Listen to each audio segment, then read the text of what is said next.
Hello everyone. तो आज हम स्टार्ट करने जा रहे हैं class 12 business studies chapter 2 principles of management की रिवीजन। इसमें हम हर कॉन्सेप्ट को अच्छे से समझेंगे, उनके कीवर्ड्स देखेंगे और साथ ही साथ उन्हें याद भी करेंगे, क्योंकि याद करना ही सबसे ज़्यादा जरूरी है। अगर आपको याद ही नहीं रहेगा तो आप पेपर में लिखोगे कैसे। तो चलिए शुरू करते हैं। Chapter 2 principles of management. Principles of management, principles होते क्या हैं? प्रिंसिपल्स होते हैं सिद्धांत, जनरल गाइडलाइंस हैं ये, जो मैनेजरियल एक्शन और मैनेजरियल डिसीजन मेकिंग में हेल्प करती हैं। ये मैनेजर्स को बताती हैं कि आपको किस हिसाब से डिसीजन लेना चाहिए।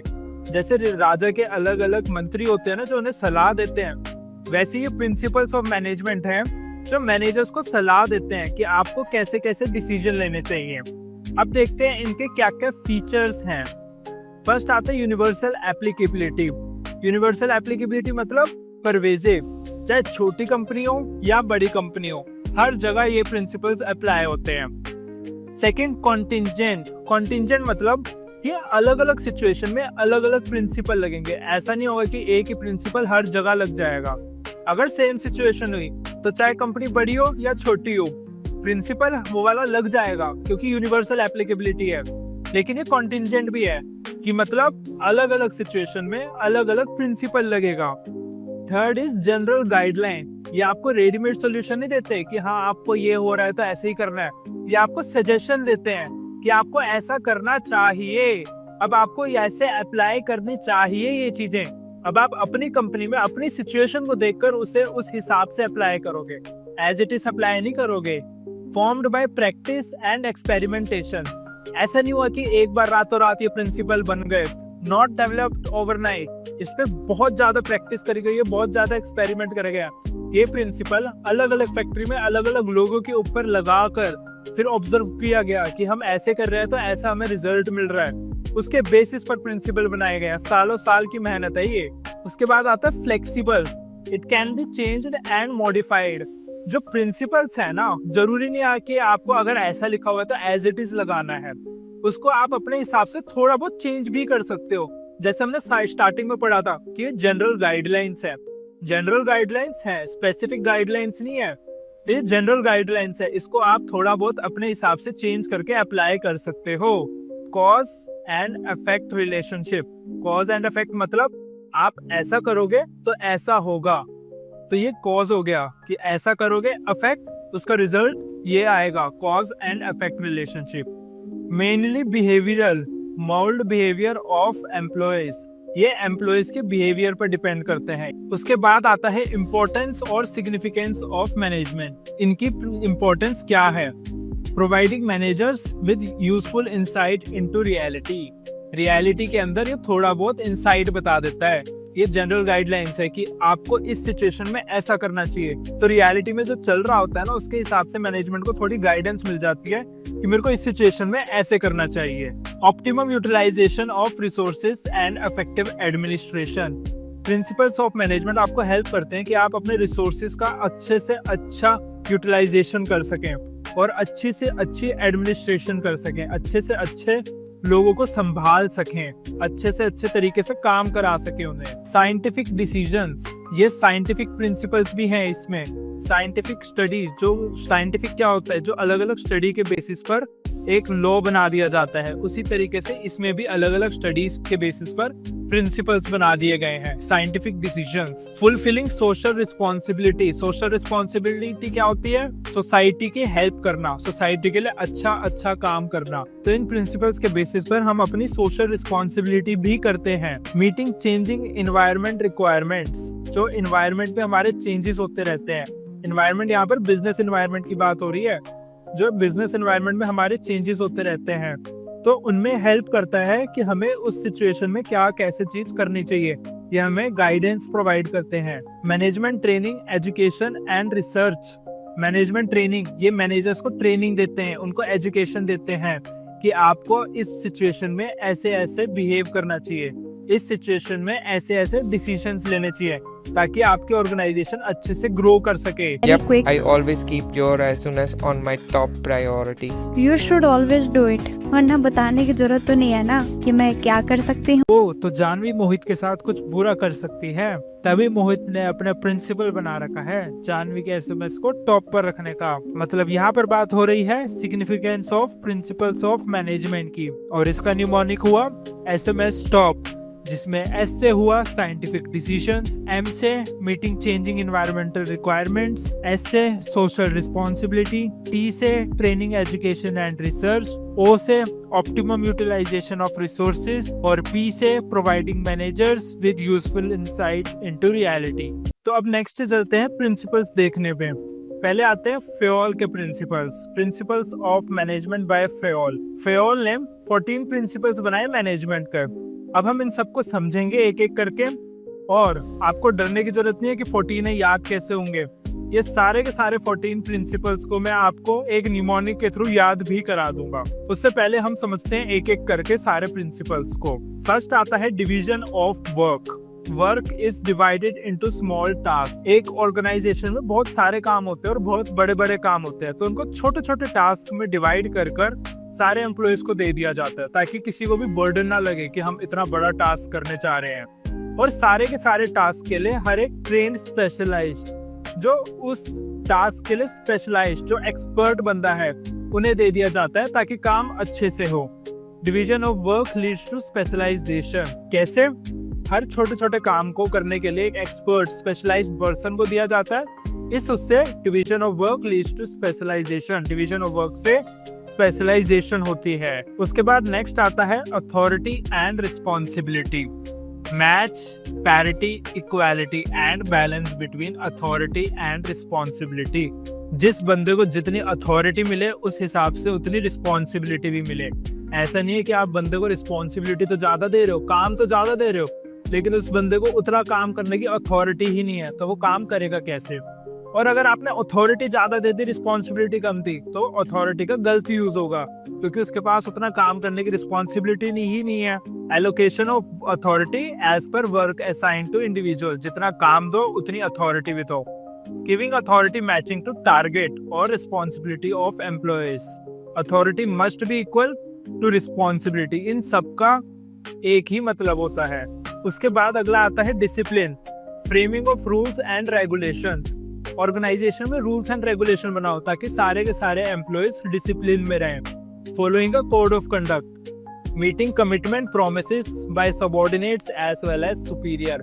ऐसा नहीं है कि सिर्फ लोअर एम्प्लॉय ही अपनी कमिटमेंट और प्रोमिसेस फुलफिल करें और सीनियर एम्प्लॉयज ना करें। सुपीरियर को भी करने चाहिए और सबऑर्डिनेट्स जूनियर को भी करने चाहिए। अगर कोई भी अपना डिसिप्लिन में काम नहीं कर रहा, रूल्स और रेगुलेशन से काम नहीं कर रहा, तो उनके ऊपर पेनल्टीज भी लगनी चाहिए।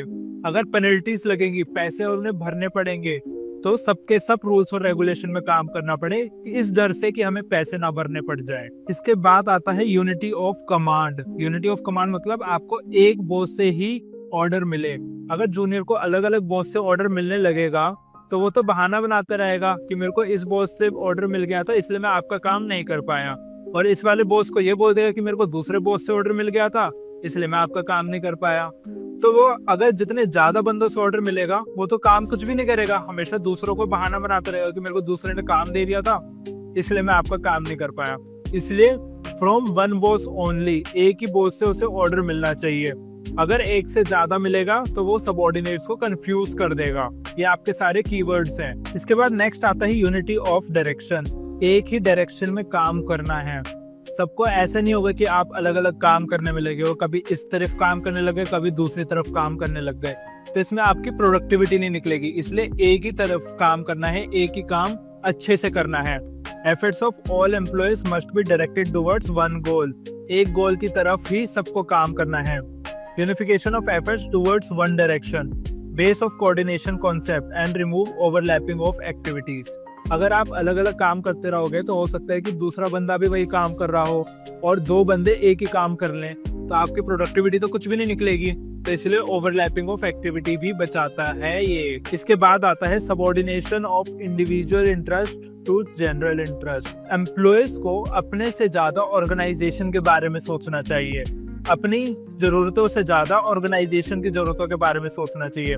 Organisation interest is more important than personal interest. अपने से ज्यादा ऑर्गेनाइजेशन के बारे में सोचना चाहिए ताकि ऑर्गेनाइजेशन के गोल अचीव हो सके। While taking decision, managers must give priority to benefit of organization and not to personal benefit. ऐसा नहीं है कि आप कुछ ब्राइब, कुछ घूस लेकर अपना फायदा कर रहे हो और ऑर्गेनाइजेशन का नुकसान कर रहे हो। इसलिए एम्प्लॉयज को अपने से ज्यादा ऑर्गेनाइजेशन के बारे में सोचना चाहिए। Try to achieve personal goal with organisational goal. Organisational goal को अचीव करने के साथ साथ आप अपने बारे में सोच सकते हो, बट ऑर्गेनाइजेशन के गोल को सेक्रीफाइस करके अपने बारे में नहीं सोचना। Manager should not take unfair decision by taking bribes, रिश्वत, घूस लेकर और अपना बेनिफिट करके, रिलेटिव्स को बेनिफिट देकर ऑर्गेनाइजेशन को नुकसान करें। उन्हें छुट्टी और अपने फैमिली फंक्शंस अटेंड वगैरह करने से ज्यादा ऑर्गेनाइजेशन की नीड्स पर ध्यान देना चाहिए। अगर ऑर्गेनाइजेशन उनकी जरूरत है तो उन्हें छुट्टी लेना अवॉइड करना चाहिए। इसके बाद आता है रेम्यूनरेशन ऑफ पर्सन्स। रेम्यूनरेशन जो वेजेस, सैलरी वगैरह एम्प्लॉयज को मिलती है, जो एम्प्लॉयज को सैलरी वेजेस वगैरह मिलती है उन्हें अच्छे से देनी चाहिए। मतलब कम नहीं देनी चाहिए कि कम देकर ऑर्गेनाइजेशन अपना प्रॉफिट ज्यादा बढ़ा रही है। अगर उन्हें कम मिलेगी तो उन्हें मोटिवेशन ही नहीं मिलेगा, वो काम ही ढंग से नहीं करेंगे। अगर उन्हें पैसे अच्छे मिलेंगे तो वो काम भी अच्छे से करेंगे, मोटिवेट होकर काम करेंगे। उससे ऑर्गेनाइजेशन का ही फायदा होगा क्योंकि प्रोडक्टिविटी ज्यादा निकलेगी अगर एम्प्लॉयज अच्छी मोटिवेशन के साथ काम करेंगे। तो pay fair and adequate wages so that he she can maintain standard of living. अपना स्टैंडर्ड ऑफ लिविंग, अपनी जिंदगी भी अच्छे से जी सके वो। With increase in profit and prosperity of organization, increase employee salary also. अगर ऑर्गेनाइजेशन का प्रॉफिट बढ़ रहा है तो एम्प्लॉयज की सैलरी और वेजेस भी बढ़ाओ। Match with scientific principle of harmony not discord. ये हम आगे चल के पढ़ेंगे। Scientific principle, harmony not discord, एकता के साथ काम करना। Pay as per financial capacity of your firm. अगर फर्म की फाइनेंशियल कैपेसिटी अच्छी है, उसके पोजीशन, फाइनेंशियल पोजीशन अच्छी है, तो अच्छा पैसा एम्प्लॉय को देना चाहिए। इसके बाद आता है सेंट्रलाइजेशन एंड डिसेंट्रलाइजेशन। सेंट्रलाइजेशन मतलब टॉप मैनेजमेंट के पास ही पावर रहेगी सारे डिसीजंस लेने की। डिसेंट्रलाइजेशन मतलब टॉप मैनेजमेंट अपने नीचे वाले लेवल के मैनेजमेंट को पावर दे देगा कि आप डिसीजन लो अपने काम के हिसाब से। की decisions should be taken by top management, ये हो गया centralisation. Routine decisions can be taken by managers working at middle and lower level, ये हो गया decentralization. Next is scalar chain। इसमें क्या होता है कि कोई भी इंफॉर्मेशन होगी ना, वो एक लेवल से दूसरे लेवल तक एक पूरे चेन में जाएगी। ऐसा नहीं है कि आप कोई सा भी बंदा किसी को भी इंफॉर्मेशन पास कर देगा, स्टेप बाय स्टेप लेवल्स के थ्रू ही जाएगी। इसका एडवांटेज ये होता है कि सारी इंफॉर्मेशन सारे बंदों को मिलेगी, और इसका डिसएडवांटेज ये होता है कि बहुत ज्यादा टाइम लग जाता है एक इंफॉर्मेशन एक बंदे से दूसरे बंदे तक पहुंचाने के लिए। लेकिन अगर कोई बहुत ज्यादा इंपॉर्टेंट इंफॉर्मेशन है तो आप डायरेक्ट भी दे सकते हो। इसे कहते हैं गैंग प्लैंक। इसमें फॉलोइंग लाइन ऑफ अथॉरिटी और hierarchy of managers for communicating every information. एक बंदे से दूसरे बंदे तक एक हिरार्की में ही जाएगी। Report to your immediate boss only, जो आपके ऊपर है सिर्फ उसी को ही रिपोर्ट देनी। इसके बाद आता है order. People and material must be in suitable place at appropriate time for maximum efficiency. जो सामान है वो एक प्रॉपर जगह पर ही रखा होना चाहिए। ऐसे नहीं है कि आज की डेट में आप कोई सामान आपको कुछ चाहिए, वो आपको ए जगह पर मिला, लेकिन कल आप जा रहे हो तो ए जगह पर नहीं है वो सामान, वो बी जगह पे रखा हुआ है, तो आपका ढूंढने में बहुत टाइम वेस्ट होगा। तो इसलिए सारा का सारा सामान, सारे के सारे लोगों का काम करने की जगह एक ही फिक्स्ड होनी चाहिए। उससे आपकी प्रोडक्टिविटी, एफिशिएंसी अच्छी निकलेगी। A place for everything and everyone. इसके बाद आता है प्रिंसिपल ऑफ इक्विटी। सबको बराबर का दर्जा देना, सबको इक्वली ट्रीट करना। किसी भी तरीके, किसी भी जेंडर या किसी भी कास्ट के बेसिस पे अलग अलग ट्रीटमेंट नहीं देना कि आपका ये जेंडर है या आपकी ये कास्ट है तो आपको हम प्रमोशन दे रहे हैं, आपकी ये जेंडर है तो हम आपको प्रमोशन नहीं दे रहे। तो ये चीजें नहीं करना। Fair, kind and just treatment to employees. No discrimination with employees based on caste और gender. Same policies and rules and regulation for all the employees. सारे एम्प्लॉयज के लिए सेम पॉलिसी होनी चाहिए, सेम रूल्स एंड रेगुलेशन होना चाहिए। अलग अलग एम्प्लॉयज, अलग अलग कास्ट के लोगों के लिए अलग अलग रूल्स एंड रेगुलेशन नहीं होने चाहिए। नो प्रेफरेंस टू मेल और a person of special religion for promotion. Promotion के लिए किसी बेसिस पर नहीं होना चाहिए, उनकी कैपेबिलिटी और सेम रूल्स एंड रेगुलेशन होने चाहिए हर चीज के लिए, प्रमोशन के लिए भी। Contradicts technique of differential piece wages, ये हम आगे चल के पकड़ेंगे डिफरेंशियल पीस वेजेस की, जिसको जो ज्यादा काम कर रहा है उसको ज्यादा पैसे मिलने चाहिए, ये वाले प्रिंसिपल उसको कॉन्ट्राडिक्ट करता है। इसके बाद आता है stability of tenure of personal. Stability होनी चाहिए लोगों की, ऐसे नहीं कि फ्रीक्वेंटली ट्रांसफर हो रहा है या फिर फ्रीक्वेंटली जॉब से निकाल के दूसरे बंदे हायर करे जा रहे हैं। अगर फ्रीक्वेंटली ट्रांसफर होगा, अगर उनको अपनी जॉब सिक्योरिटी नहीं होगी, लोगों को डर रहेगा कि मेरी नौकरी कभी भी जा सकती है, तो वो काम ही ढंग से नहीं करेंगे। लेकिन अगर उन्हें पता है कि हाँ, मैं अगर काम ढंग से करूंगा तो मेरी नौकरी रहेगी मेरे पास, लंबे टाइम तक मैं यहाँ पर काम करूंगा, तो वो अपनी इमेज अच्छी बनाएंगे, काम अच्छे से करेंगे। इसलिए उनके टेन्योर में स्टेबिलिटी होनी चाहिए।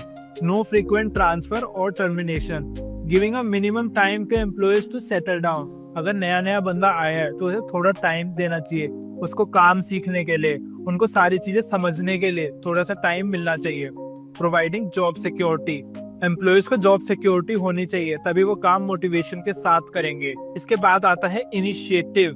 इसमें एम्प्लॉयज के मोटिवेशन को हाई रखना चाहिए। कैसे? एम्प्लॉयज को एनकरेज करना चाहिए, सजेशन दो, आप आगे हमें बताओ कि अगर हमें कुछ इम्प्रूवमेंट करने की जरूरत है, या जो आप काम कर रहे हो इतने टाइम से ऐसा चलता जा रहा है, आपके हिसाब से क्या हम इसमें इम्प्रूवमेंट कर सकते हैं? या फिर कोई नया प्रोजेक्ट हो रहा है तो हर एक जूनियर एम्प्लॉय से भी पूछना चाहिए कि हम इसमें कैसे कैसे आगे बढ़ सकते हैं, आप इसमें कैसे कैसे हेल्प कर सकते हैं हमारी। तो इससे एम्प्लॉयज मोटिवेट होंगे तो अच्छे से काम करेंगे, अच्छे से काम करेंगे तो एफिशिएंसी बढ़ेगी, उससे ऑर्गेनाइजेशन का ही फायदा होगा। Keep motivation spirit of employees high, encourage and welcome employees to give suggestion, उनसे सजेशन लेनी चाहिए। Match with scientific principle cooperation not individualism, ये जो हम आगे चल के साइंटिफिक प्रिंसिपल पढ़ेंगे ये उससे सिमिलर ही है बिल्कुल। Develop feeling of belongingness and motivate employees, इससे एम्प्लॉयज को लगेगा कि हम सब एक साथ काम कर रहे हैं और उनको मोटिवेशन भी मिलेगी काम करने में। और इसमें लास्ट आता है एस्पिरिट ट्री कॉप्स, इसमें का मतलब होता है टीम स्पिरिट के साथ काम करना, ना कि इंडिविजुअल स्पिरिट में काम करना। Work with team spirit and unity is strength, एकता में बल है। Follow principle of united we stand divide we fall, अगर हम एक साथ मिलकर काम करेंगे तो हमारा अच्छा काम चलेगा। अगर हम एक ही कंपनी में अलग अलग काम करते रहेंगे, अलग अलग लोग अपने अपने हिसाब से काम करते रहेंगे, तो कंपनी चल ही नहीं पाएगी। रिप्लेस आई विद वी, सिर्फ अपने बारे में नहीं सबके बारे में सोचना है, सबको साथ लेकर चलना है। तो ये थे 14 principles of management by Fayol. अब ये समझता में सारे आ गए, लेकिन अब हमें याद भी तो करना है। उसको याद करने के लिए हम एक देखेंगे निमोनिक। हाँ, एक सीईओ की पोती है तो कुछ भी कर सकते हैं। सीईओ की पोती? पर तेरे तातो तो जनरल मैनेजर थे ना? बट बाद में सीईओ बन गए थे। वो फेयोल के प्रिंसिपल्स कुछ ज्यादा ही अच्छे से फॉलो करते थे ना, तो उनकी अच्छी खासी प्रमोशन होती रहती थी। दादू बने सर से सीईओ। तो देखा आपने दादू फेयोल के प्रिंसिपल को कितने बढ़िया तरीके से फॉलो करते थे कि उनकी इतनी बढ़िया प्रमोशन हो गई। यहाँ बात हो रही है फेयोल्स प्रिंसिपल ऑफ मैनेजमेंट की, और इसका निमोनिक हुआ दादू बने सर से सीईओ, जिसमें डी से हुआ डिवीजन ऑफ वर्क, ए से अथॉरिटी एंड रिस्पॉन्सिबिलिटी, डी से डिसिप्लिन, यू से unity of command, again you से यूनिटी ऑफ डायरेक्शन, एस से सबऑर्डिनेशन, आई से इनिशिएटिव, आर से रेम्यूनरेशन, एस से स्केलर चेन, अगेन एस से स्टेबिलिटी, ई से एस्पिरेटिव कॉर्प्स, सी से सेंट्रलाइजेशन, ई से इक्विटी और ओ से ऑर्डर। तो अब हम देखते हैं scientific management principles. Management principles जो साइंस पे बेस्ड हैं, ये टेलर ने बनाए हैं। टेलर ने बेसिकली 4 साइंटिफिक प्रिंसिपल्स बनाए हैं। फर्स्ट आता है science not rule of thumb. Science not rule of thumb मतलब सब कुछ साइंस के बेस पर होना चाहिए। सब कुछ, सारे के सारे बिजनेस में जितने भी काम हो, सब कुछ साइंटिफिकली होने चाहिए। ऐसा नहीं है कि कुछ भी बेसिस पे होता रहे। Use of science for each and every element of management. Management में हर काम साइंटिफिकली होना चाहिए। जैसे ऐसे नहीं कि आपने ये काम करना है तो कभी भी आओ कभी भी चले जाओ। साइंटिफिकली पूरा टाइम डिसाइड होना चाहिए कि ये काम इस टाइम स्टार्ट होना चाहिए और इस टाइम तक खत्म हो जाना चाहिए। There is only one best method to maximise efficiency. Efficiency को इंक्रीज करने के लिए सिर्फ और सिर्फ एक ही मेथड होता है, और ये method could be developed by method study. Method study के बेसिस पर हम ये मेथड ढूंढ लेंगे जिससे हमारी एफिशिएंसी सबसे ज्यादा हो सके। Manager should not take decision based on their intuition, will और एक्सपीरियंस। जो अपने एक्सपीरियंस के बेसिस पर उन्हें डिसीजंस नहीं लेने, बल्कि साइंटिफिक बेसिस पर उन्हें सारे डिसीजंस लेने हैं। इसके बाद आता है हार्मनी नॉट डिस्कॉर्ड। सबको मिलजुल कर एकता में काम करना चाहिए। ऐसे नहीं है कि मैनेजर सोचेगा कि ये जूनियर कुछ नहीं कर रहा और जूनियर सोचेगा कि मैनेजर कुछ नहीं करता, सारे काम हम ही करते हैं। काम सारे ही कर रहे हैं अपने अपने लेवल पर, इसलिए सबको एक साथ मिलजुल कर काम करना चाहिए। Management should share gain of the company if any with the workers. अगर कंपनी को कुछ गेन हुआ, कुछ अलग ही प्रॉफिट हुआ, तो वो वर्कर्स के साथ भी शेयर करना चाहिए। Workers should work hard and be willing to accept changes for good of the company. Company के अच्छे के लिए उन्हें वर्कर्स को ज्यादा मेहनत करनी चाहिए और अगर कुछ चेंजेस हो रहे हैं तो उसको एक्सेप्ट करके काम करना चाहिए। Interest of workers and management is same.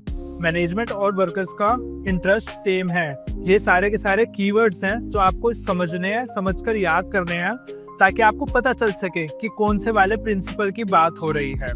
Next, prosperity of employer can not exist for long time unless it is accompanied by prosperity of employees. अगर एम्प्लॉयज का भला नहीं होगा तो एम्प्लॉयर का भी भला नहीं हो पाएगा। एम्प्लॉयज का भला होगा तभी तो वो अच्छे से काम करेंगे, तभी तो एम्प्लॉयर का भला होगा। Mental revolution in management and workers should transform there thinking. उन लोगों की थिंकिंग चेंज होनी चाहिए और सबको हार्मनी में काम करना चाहिए। Unification, harmony, integration between workers and management.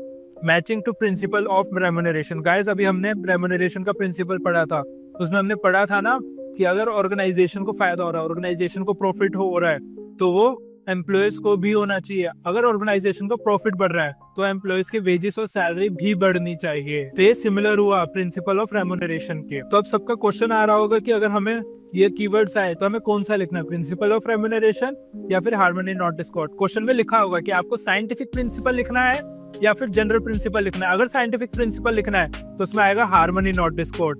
अगर जनरल प्रिंसिपल लिखना है तो उसमें आएगा प्रिंसिपल ऑफ रेम्यूनरेशन, जो कि फेयोल ने दिया था। इसके बाद नेक्स्ट आता है कोऑपरेशन नॉट इंडिविजुअलिज्म। ये हार्मनी नॉट डिस्कॉर्ड का ही एक्सटेंशन है। सबको कोऑपरेशन करके चलना चाहिए, सबको एक दूसरे के साथ मिलजुल कर काम करना चाहिए, अपना अलग अलग काम नहीं करना चाहिए। Welcome suggestions by employees. Employees से सजेशन लेनी चाहिए। जो प्रिंसिपल फेयोल ने बनाया था उसमें एक प्रिंसिपल था इनिशिएटिव, उसमें भी हमने सेम चीज पढ़ी थी। Reward employees for their suggestion. अगर एम्प्लॉय ने कोई सजेशन दी और उस सजेशन से हमें फायदा हुआ तो उन्हें रिवॉर्ड मिलना चाहिए।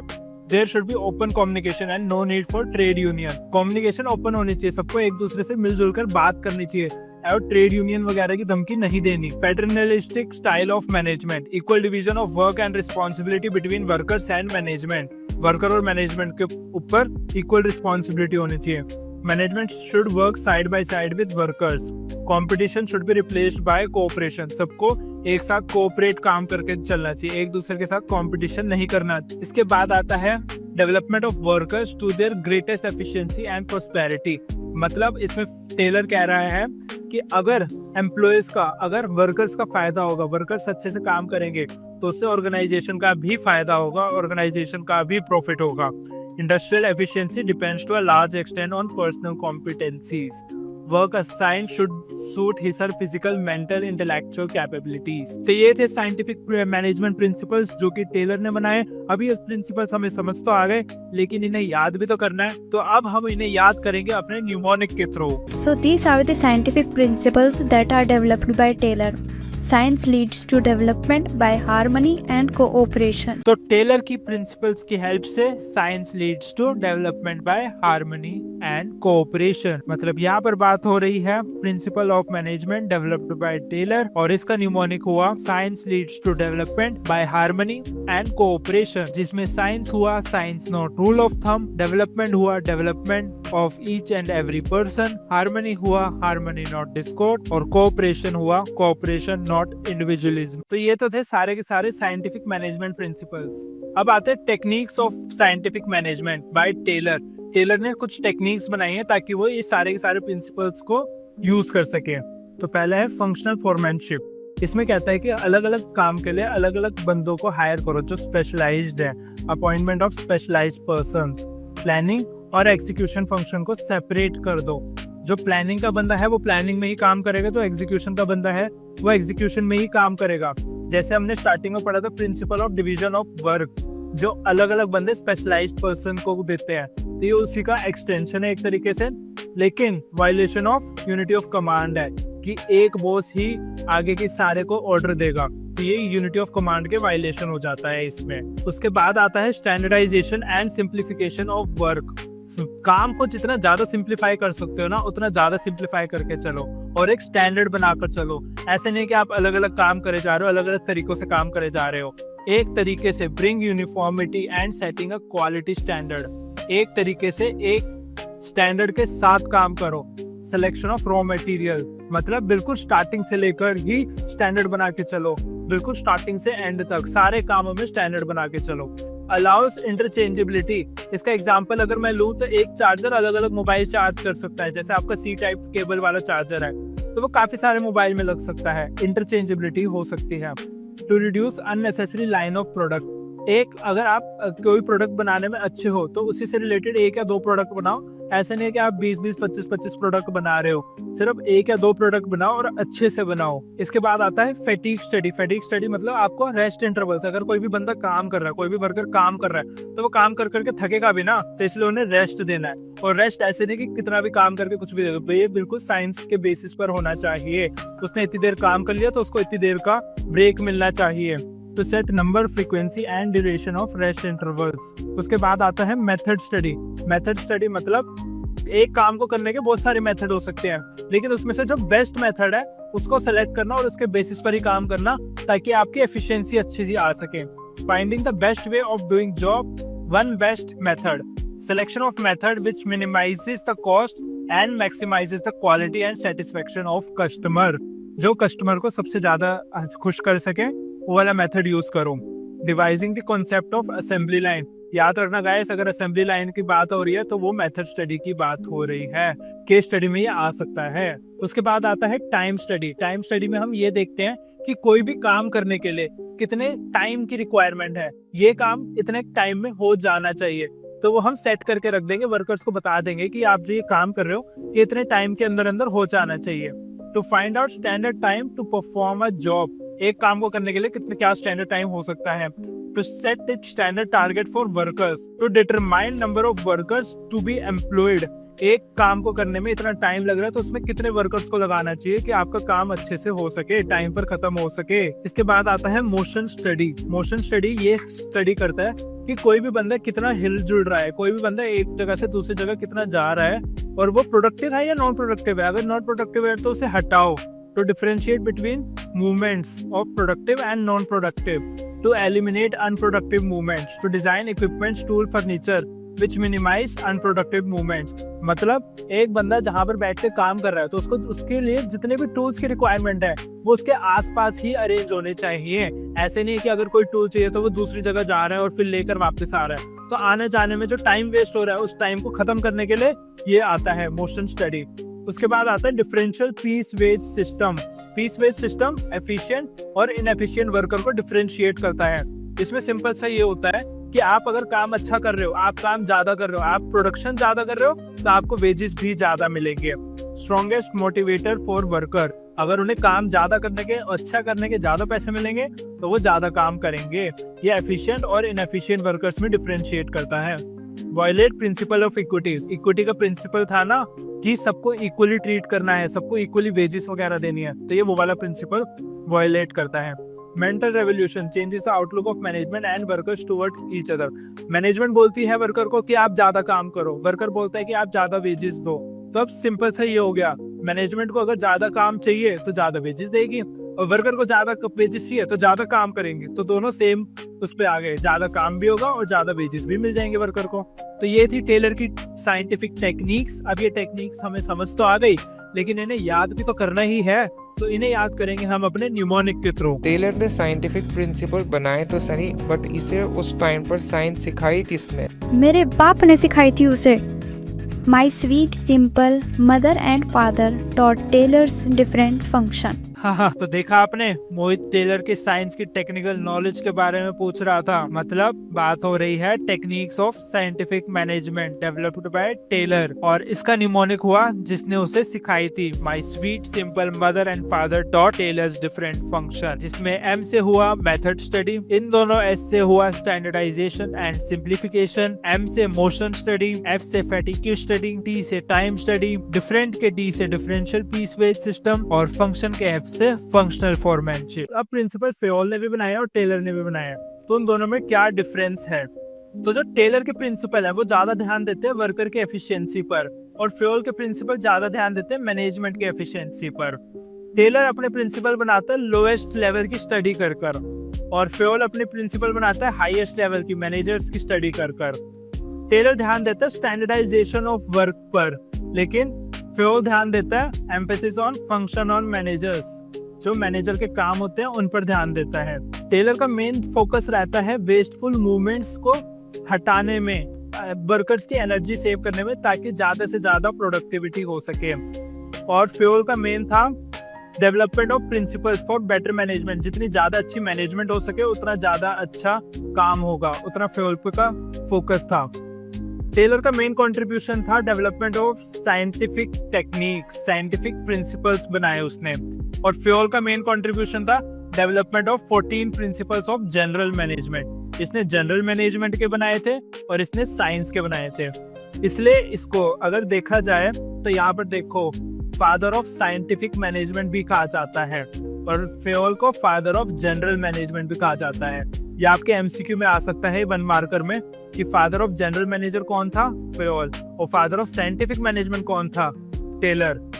यूनिटी ऑफ कमांड, टेलर ने ये वाला प्रिंसिपल फॉलो नहीं किया, क्योंकि वो बोलता है कि 8 बॉस होने चाहिए। जब हमने स्टार्टिंग में देखा था फंक्शनल फोरमैनशिप में, उसमें बोला था ना प्लानिंग और एग्जीक्यूशन के अलग अलग बॉस होने चाहिए, और फेयोल ये वाला प्रिंसिपल स्ट्रिक्टली फॉलो करता है कि एक बॉस ही होना चाहिए एक एम्प्लॉय के ऊपर। Expression, Taylor's techniques have expressed as scientific management, इसको साइंटिफिक मैनेजमेंट की टेक्निक्स थी इसकी, और इसकी जनरल एडमिनिस्ट्रेशन में थी, जनरल थ्योरी ऑफ एडमिनिस्ट्रेशन।